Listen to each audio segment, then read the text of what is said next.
एक विशाल प्राचीन जंगल के बीचों बीच, जहाँ पेड़ उन लोगों को रहस्य बताते थे जो सुनने की हिम्मत करते थे, एल्डर ग्रोव के नाम से जाना जाने वाला एक गांव था।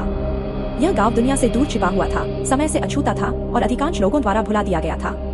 यह धुंध में लिपटा हुआ एक स्थान था जहाँ सूरज शायद ही कभी ऊपर की मोटी छतरी को भेद पाता था, जिससे गाँव के लोग हमेशा धुंधलके में रहते थे। एल्डर ग्रोव के लोग एक साधारण लोग थे जो अपनी फसलों और पशुओं की देखभाल करते थे, जमीन पर रहते थे जैसे उनके पूर्वज सदियों से करते आए थे। लेकिन गांव के बारे में कुछ ऐसा था जो बेचैन करने वाला था, एक छाया जो उस पर मंडरा रही थी। गांव वालों ने एक अभिशाप के बारे में बताया जो एल्डर ग्रोव को तब से परेशान कर रहा था जब से कोई याद कर सकता है। कोई नहीं जानता था कि अभिशाप कहां से आया था, केवल इतना कि यह मौत और निराशा लेकर आया था। एल्डर ग्रोव के आसपास के पेड़ों के बारे में कहा जाता था कि वे जीवित हैं, अदृश्य आंखों से गांव वालों को देख रहे हैं, उनकी आत्माओं का दावा करने के लिए सही समय का इंतजार कर रहे हैं। हर साल शीतकालीन संक्रांति की रात को अभिशाप गांव से किसी को ले जाता था। यह हमेशा एक जैसा होता था, एक चीख रात को चीर देती थी, उसके बाद सन्नाटा छा जाता था।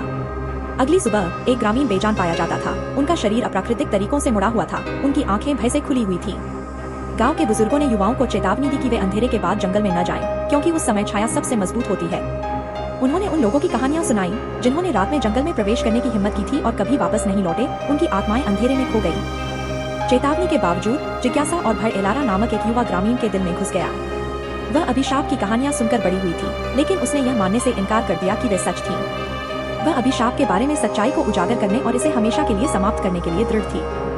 शीतकालीन संक्रांति की पूर्व संध्या पर एलारा ने अपना साहस जुटाया और एक ऐसा निर्णय लिया जिसने एल्डर ग्रोव के भाग्य को हमेशा के लिए बदल दिया।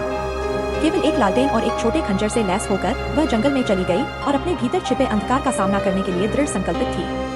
जैसे जैसे एलारा जंगल में आगे बढ़ती गई, हवा ठंडी होती गई और छायाएं उसकी ओर बढ़ती हुई प्रतीत हुई, मानो उसकी उपस्थिति की ओर आकर्षित हो रही हो।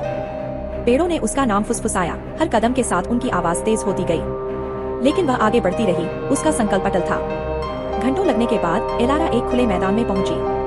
बीच में एक पुराना पेड़ खड़ा था जिसका तना मुड़ा हुआ और काला हो गया था, मानो किसी प्राचीन आग से जला हुआ हो।